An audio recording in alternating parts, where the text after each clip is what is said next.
Hello, welcome दोस्तों। आप लोगों का स्वागत है माइंडसेट यूजर्स यूट्यूब चैनल में। आज मैं आप लोगों को cell the fundamental unit of life में जितना पढ़ाया था उससे आगे मैं पढ़ाऊंगा, तो आप सभी का स्वागत है। तो चलिए स्टार्ट करते हैं। हमने जो पिछला टॉपिक कवर किया था उसे थोड़ा सा रिकॉग्नाइज करेंगे। तो हमने आप लोगों को बताया था साइटोसिस। हमने आप लोगों को सेल द फंडामेंटल यूनिट में मूवमेंट ऑफ द सेल पढ़ा रहे थे, मूवमेंट अक्रॉस द सेल। तो उसमें हमने पढ़ाया था साइटोसिस। साइटोसिस क्या करता है? It helps the cell to take food. मतलब ये सेल को खाना लेने में मदद करता है। सेल साइटोसिस के मदद से अपना खाना खाता है। Also helps in releasing waste and nutrients. मतलब साइटोसिस के द्वारा जो वेस्ट यानी कि खाना पच जाने के बाद जो वेस्ट बचता है वो निकलता है साइटोसिस के द्वारा, और जो न्यूट्रिएंट्स होते हैं वो भी निकलते हैं। जैसे हमने खाना डाइजेस्ट किया तो उसके द्वारा जो विटामिन मिनरल्स निकलेंगे तो वो भी निकलते हैं। तो साइटोसिस होते क्या है? दो टाइप के, एंडोसाइटोसिस और एक्सोसाइटोसिस। एंडो और उसके बाद एक्सोसाइटोसिस। Exocytosis cytosis. तो एंडोसाइटोसिस में क्या होता है? सेल खाना को लेता है, खाना या जो भी चीज है उन्हें लेता है साइटोसिस।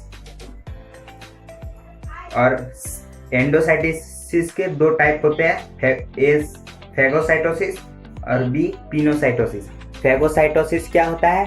फैगोसाइटोसिस होता है जिससे सेल अपना खाना खाता है।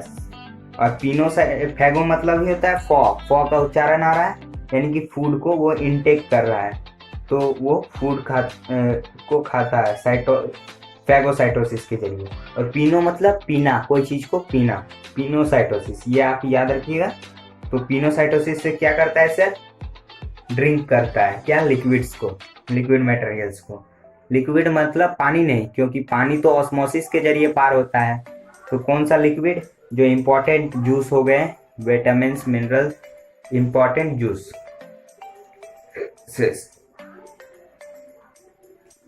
इसमें वाटर नहीं आता है। तो फैगो और पीनो दो टाइप हो गए। मैंने आप लोगों को डायग्राम के जरिए बताया था कि फैगोसाइटोसिस और पिनोसाइटोसिस कैसे होता है। जो सेल मेम्ब्रेन है वो अपने आप को आगे बढ़ाती है खाने की तरफ, ये खाना है, और ऐसे आगे बढ़ाती है सेल मेम्ब्रेन, और इसे जाके इसे कवर कर लेती है और एक वेसल बना देती है, बैग टाइप बना देती है, मतलब उसको कवर कर देती है। जैसे प्लास्टिक में हम लोग खाना को कैसे पैक करते हैं, ठीक उसी तरह। और इसे अंदर ले आती है ऐसे। उसके बाद यहाँ पे डाइजेशन होगा और ये फिर बाहर जाएगा। तो बाहर कैसे जाएगा आज हम लोग वही पढ़ेंगे, यानी कि एक्सोसाइटोसिस के बारे में हम लोग पढ़ेंगे। एंडोसाइटोसिस हम लोग का क्लियर हो गया। तो चलिए एक्सोसाइटोसिस के बारे में पढ़ते हैं। तो पेज को रिन्यू करते हैं। पेज क्लियर है।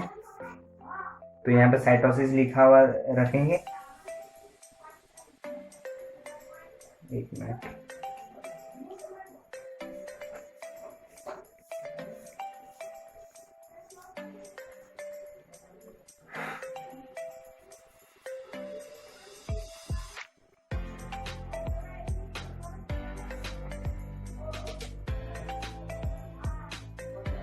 एक मिनट। नेक्स्ट स्लाइड तैयार है। तो हम लोग इसमें नंबर 2 साइटोसिस के नंबर 2 के बारे में पढ़ेंगे।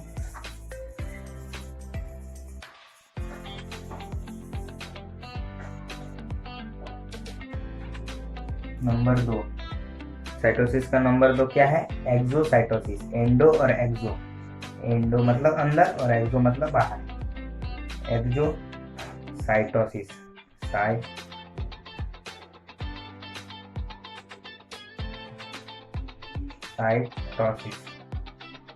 Exocytosis.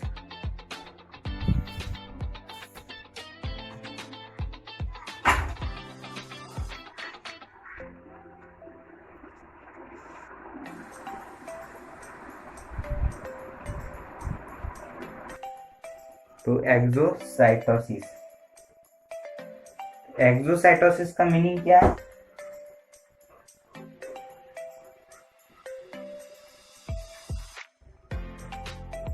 Removal of waste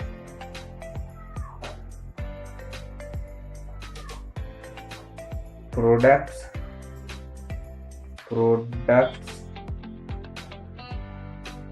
from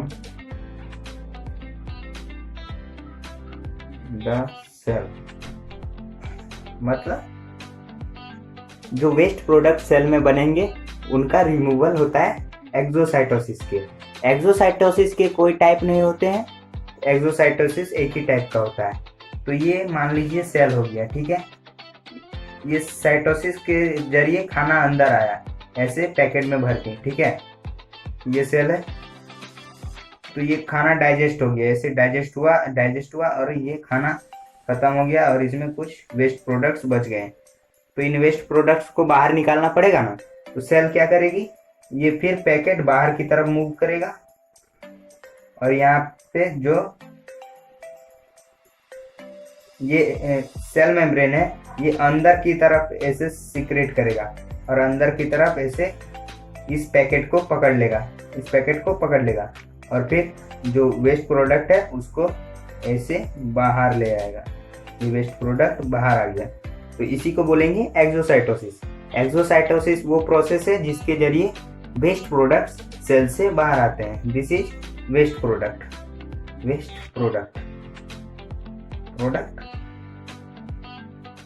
और ये है सेल।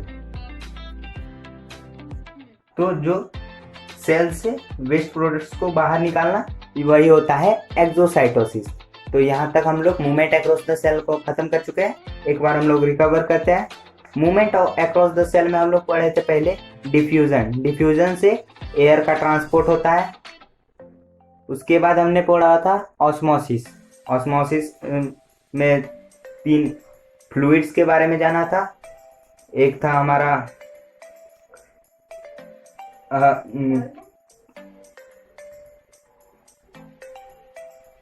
था हाइपोटोनिक सॉल्यूशन, एक आइसोटोनिक सॉल्यूशन और एक हाइपरटोनिक सॉल्यूशन। तीनों में हमने मूवमेंट के बारे में जाना था। हाइपोटोनिक में सॉल्यूशन में क्या था, मूवमेंट क्या होगा, इनसाइड द सेल मतलब अंदर की तरफ होगा। आइसोटोनिक में क्या होगा, मूवमेंट नहीं होगा। और हाइपरटोनिक में क्या होगा, सेल से पानी बाहर निकलेगा। तो ये ऑस्मोसिस के 3 केस थे। और उसके बाद हमने साइटोसिस पढ़ा। साइटोसिस का मतलब क्या होता है, फूड का ट्रांसफर और वेस्ट प्रोडक्ट्स का ट्रांसफर सेल के अंदर या बाहर। तो साइटोसिस में 2 टाइप होते हैं, एंडोसाइटोसिस और एक्सोसाइटोसिस। एंडोसाइटोसिस के भी 2 टाइप होते हैं। एंडोसाइटोसिस के जरिए कोई भी चीज को अंदर लिया जाता है सेल के। तो एंडोसाइटोसिस के 2 टाइप है, फैगोसाइटोसिस और पिनोसाइटोसिस। फैगोसाइटोसिस मतलब कि जो फूड को है अंदर लेना सेल के, और पिनोसाइटोसिस मतलब कुछ चीजों को पीना, यानी कि जूसेस, कुछ इंपॉर्टेंट जूसेस जो सेल पीती है उसे हम लोग पिनोसाइटोसिस बोलते हैं। उसके बाद साइटोसिस का नंबर 2 आता है एक्सोसाइटोसिस। एक्सोसाइटोसिस का मीनिंग क्या हो गया, removal of waste product from the cell. यही हो गया।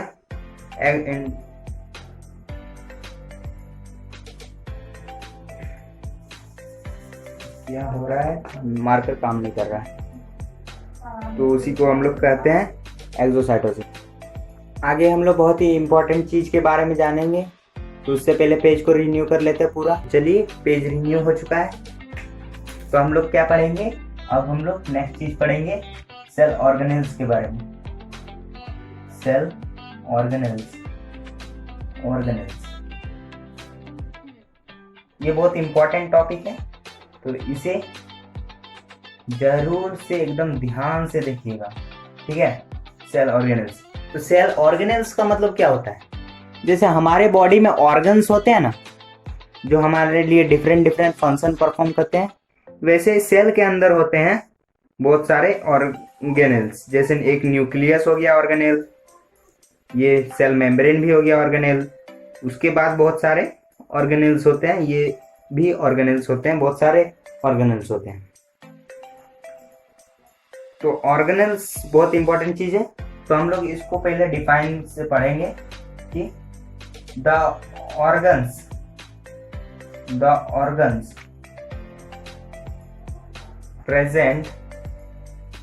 present inside the cell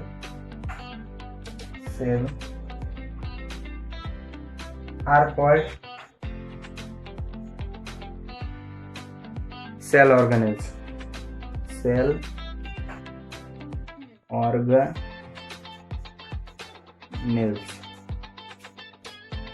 are called cell organelles।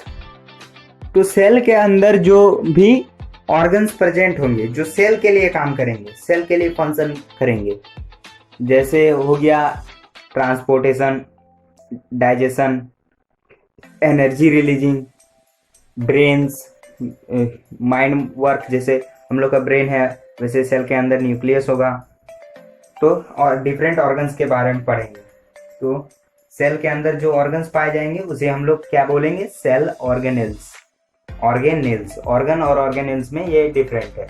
तो ऑर्गेनेल्स सेल के अंग है। तो हम लोग सेल ऑर्गेनेल्स में बहुत सारे चीजें पढ़ेंगे, तो उनको हम लोग पहले लाइन बाय लाइन लिख लेते हैं, ठीक है। तो सेल ऑर्गेनेल में हम लोग नंबर 1 क्या पढ़ेंगे? हम लोग बाहर से चलेंगे, ठीक है। तो हम लोग पढ़ेंगे सेल वॉल। उसके बाद हम लोग पढ़ेंगे सेल मेम्ब्रेन। MEMBRAN,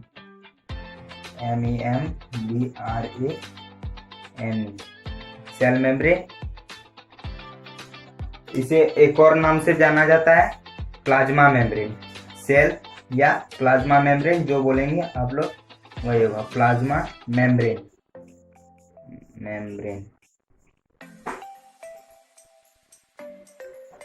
सेल या प्लाज्मा मेम्ब्रेन। सेल वॉल हो गया, सेल या प्लाज्मा मेम्ब्रेन।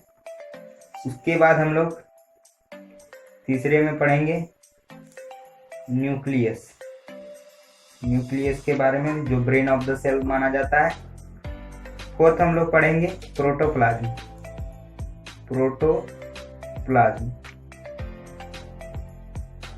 प्रोटोप्लाज्म पढ़ने से पहले हम लोग 2 चीजों के बारे में पढ़ेंगे।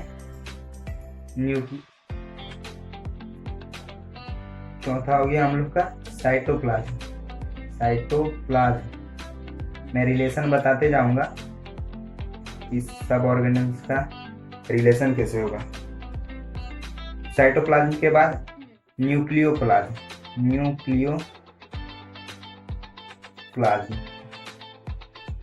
उसके बाद हम लोग पढ़ेंगे प्रोटोप्लाज्म। प्रोटोप्लाज्म कुछ नहीं है, ये साइटोप्लाज्म और न्यूक्लियोप्लाज्म का ही जो कंपोनेंट है। मतलब साइटोप्लाज्म भी प्रोटोप्लाज्म से ही बना हुआ है और न्यूक्लियोप्लाज्म भी प्रोटोप्लाज्म से ही बना हुआ है। उसके बाद हम लोग पढ़ेंगे न्यूक्लियस के बाद हम लोग पढ़ेंगे प्रोटोप्लाज्म हो गया। उसके बाद हम लोग का एंडोप्लाज्मिक रेटिक्यूलम। Endoplasmic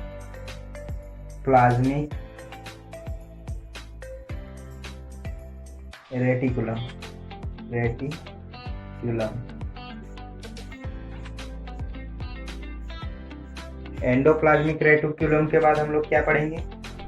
ribosomes. मैं सारी चीजों को बताऊंगा, नाम अभी याद करना मुश्किल होगा, लेकिन जैसे जैसे मैं पढ़ाऊंगा आप लोगों को याद होते जाएगा। राइबोसोम्स जैसे फंक्शन में बताते जाऊंगा। उसके बाद हम लोग क्या पढ़ेंगे? Golgi apparatus.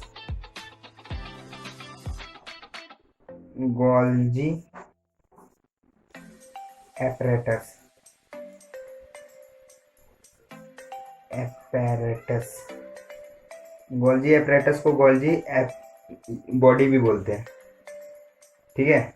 गोल्जी एपरेटस या गोल्जी बॉडी या कॉम्प्लेक्स, जो भी आप लोगों को बोलना है।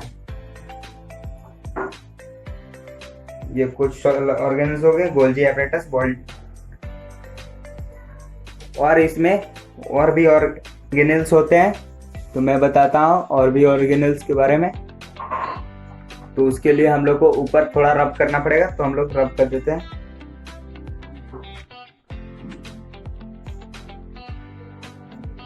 ठीक है,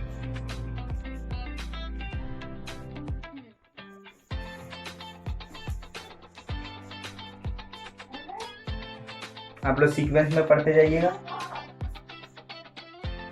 9 हो गया, ये 10 हो गया। गोल्जी एपरेटस के बाद में हम लोग पढ़ेंगे माइटोकॉन्ड्रिया।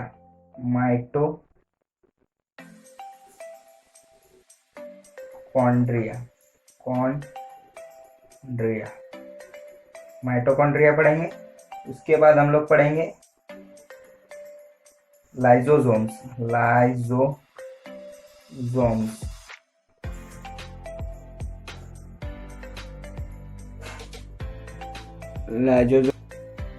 उसके बाद हम लोग पढ़ेंगे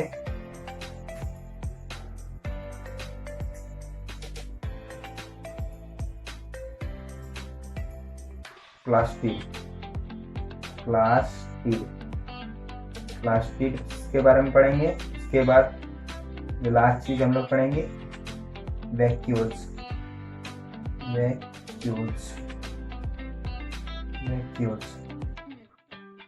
तो ये कुछ सेल ऑर्गेनल्स हो गए, याद रखिएगा। पहला हम लोग का सेल वॉल है, दूसरा सेल या प्लाज्मा मेम्ब्रेन, तीसरा nucleus, cytoplasm, nucleoplasm, protoplasm, endoplasmic reticulum, ribosomes, Golgi apparatus body या कॉम्प्लेक्स, उसके बाद माइटोकॉन्ड्रिया, लाइसोसोम्स, प्लास्टिड्स, वैक्यूल्स। तो इन सारे ऑर्गन्स के बारे में हम लोग को पढ़ना है, तो हम लोग एक एक करके पढ़ेंगे। तो पहले हम लोग पढ़ेंगे सेल वॉल के बारे में पढ़ेंगे। तो चलिए स्टार्ट करते हैं, पेज को रिन्यू कर लेते हैं। तो चलिए स्टार्ट करते हैं टॉपिक के साथ। तो हमारा टॉपिक है सेल वॉल पहला। तो सेल वॉल को हम लोग लिखते हैं सेल वॉल।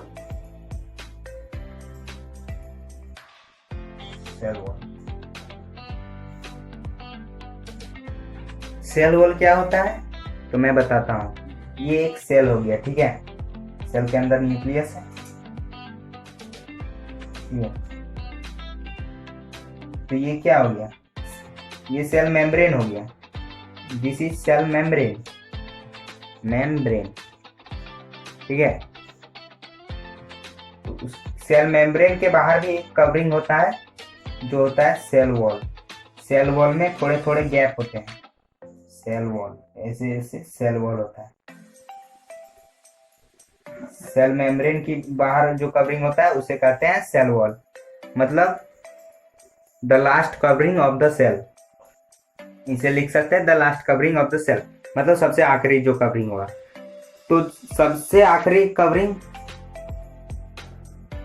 यानी कि ये एकदम लास्ट कवरिंग है। तो सेल वॉल क्या होता है, इसके आर पार कोई भी चीज जा सकती है, लेकिन सेल मेम्ब्रेन के आर पार कोई भी चीज नहीं जा सकती। वो फिर परमिशन मांगेगा, वो फिर किसी चीज को सिलेक्ट करेगा तभी अंदर जाने देगा। लेकिन सेल वॉल के केस में ऐसा नहीं है, सेल वॉल किसी भी चीज को अंदर जाने दे सकती है। तो सेल वॉल ये हो गया लास्ट कवरिंग। तो सेल वॉल किस में पाया जाता है, प्लांट सेल में, मतलब एनिमल जो जानवरों के अंदर सेल पाया जाता है उसमें सेल वॉल नहीं पाया जाता है। जानवरों को सेल वॉल की जरूरत नहीं पड़ती है, उसमें सिर्फ सेल मेम्ब्रेन होता है, सेल मेम्ब्रेन होता है। और जो प्लांट होता है उसी में होता है cell wall.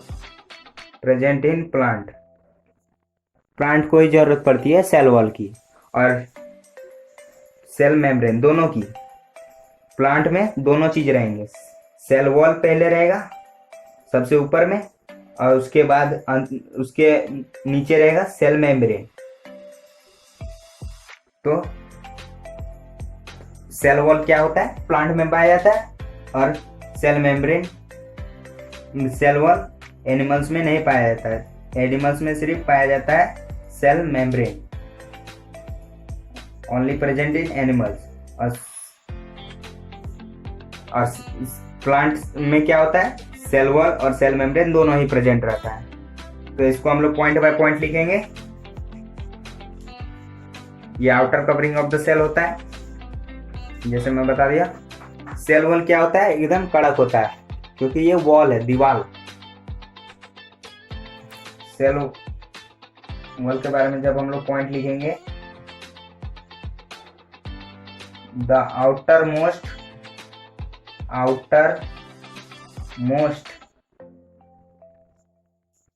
covering of the plant cell, मतलब जो प्लांट सेल का सबसे आउटर कवरिंग होगा वो क्या होगा, cell wall.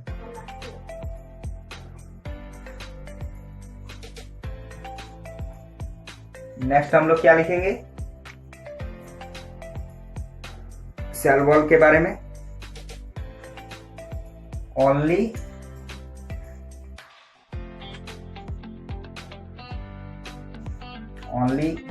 present in plant cell,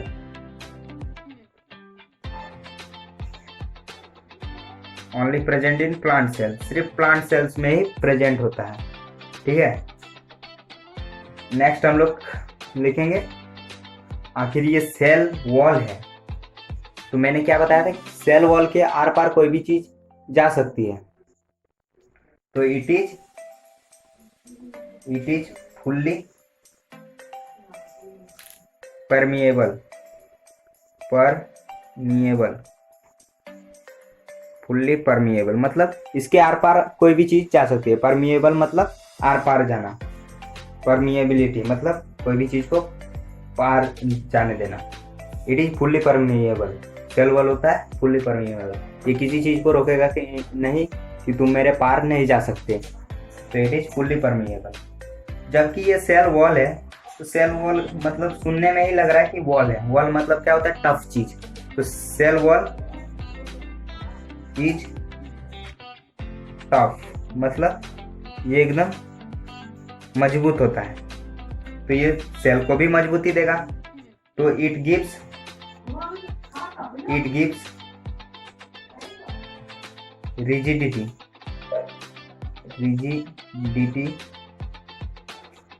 rigidity मतलब क्या होता है, मजबूती, एकदम पकड़ देना। सेल वॉल सेल को पकड़ के रखता है, एकदम जकड़ के, कहीं भी वो उसको फटने नहीं देता है, तो इसीलिए प्लांट सेल फटता नहीं है। जो हम लोग का हाइपोटोनिक सॉल्यूशन में जैसे सेल फट जाता है, वो केवल एनिमल सेल ही फटता है, प्लांट सेल कभी नहीं फटेगा। इट गिव्स रिजिडिटी के साथ साथ क्या देगा ये सेल को, रिजिडिटी एंड फिक्स्ड शेप, मतलब एक फिक्स शेप देगा। आखिर सेल वॉल है, सेल वॉल तो देखना एक शेप में होता है, जैसे स्क्वायर का रूप में हो गया, कुआं का वॉल क्या होता है, सर्कुलर होता है, तो वैसे ये फिक्स शेप देगा, fixed shape to the cell. It gives rigidity and fix shape to the cell, मतलब ये सेल को फिक्स्ड शेप देगा। और क्या करेगा, इट प्रोटेक्ट्स द सेल, मतलब एक प्रोटेक्शन के रूप में काम करता है। It protects the cell from, किससे प्रोटेक्ट करेगा, बर्स्टिंग मतलब फटने से, सेल ब्रस्ट होने नहीं देगा, मतलब फटने नहीं देगा, अगर ज्यादा पानी वो अब्सॉर्ब कर लेता है। तो प्लांट सेल एक और वजह से नहीं फटता है, वो हम लोग आगे जब सेल ऑर्गेनेल्स को पढ़ेंगे तब हम लोग जानेंगे कि सेल वॉल क्यों नहीं फटता है प्लांट सेल में। तो हम लोग पढ़ते हैं एक और बार, the outermost covering of the plant cell. Cell wall क्या होता है, सबसे आउटर मोस्ट कवरिंग होता है प्लांट सेल का, only present in plant cells, केवल प्लांट सेल में ही प्रेजेंट रहेगा। इट इज फुल्ली परमिएबल मतलब इसके आर पार कोई भी चीज जा सकती है, सेल वॉल इज टफ, मतलब सेल वॉल मजबूत होता है। मजबूत है तो क्या करेगा, it gives rigidity and fix shape to the cell. मजबूत है तो एक रिजिडिटी मतलब स्थिरता देगा कि सेल वॉल मूव नहीं करे, मतलब लचक नहीं खाए, जैसे फैलता है फिर घटता है ऐसा नहीं, एक फिक्स शेप में रहे, उसी को हम लोग रिजिडिटी बोलेंगे। मतलब सेल का आकार बिगड़ने नहीं देगा, उसको स्ट्रेंथ देगा।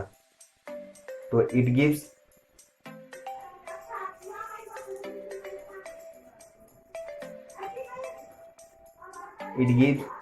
rigidity and fixed shape to the cell।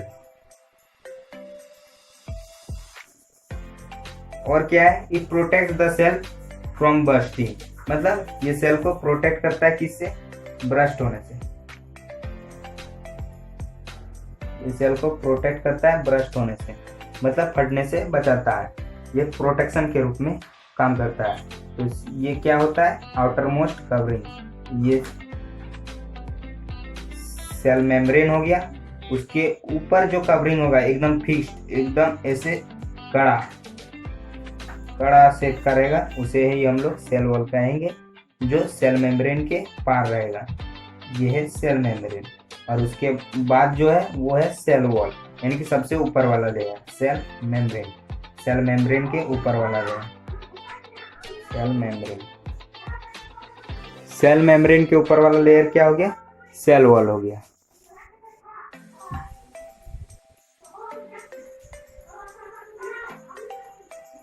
तो इसके साथ हम लोग सेल वॉल को पढ़ चुके हैं। तो सेल वॉल के आगे हम लोग पढ़ेंगे सेल मेम्ब्रेन, वो हम लोग नेक्स्ट डे कवर करेंगे। यहाँ तक पढ़ने के लिए थैंक यू। अगर आप लोगों को समझ नहीं आ रहा तो दोबारा देखिए वीडियो को, जिससे आप लोगों को क्लियर अंडरस्टैंडिंग हो। Thank you, thanks for watching. तो नेक्स्ट डे मिलते हैं, बाय बाय।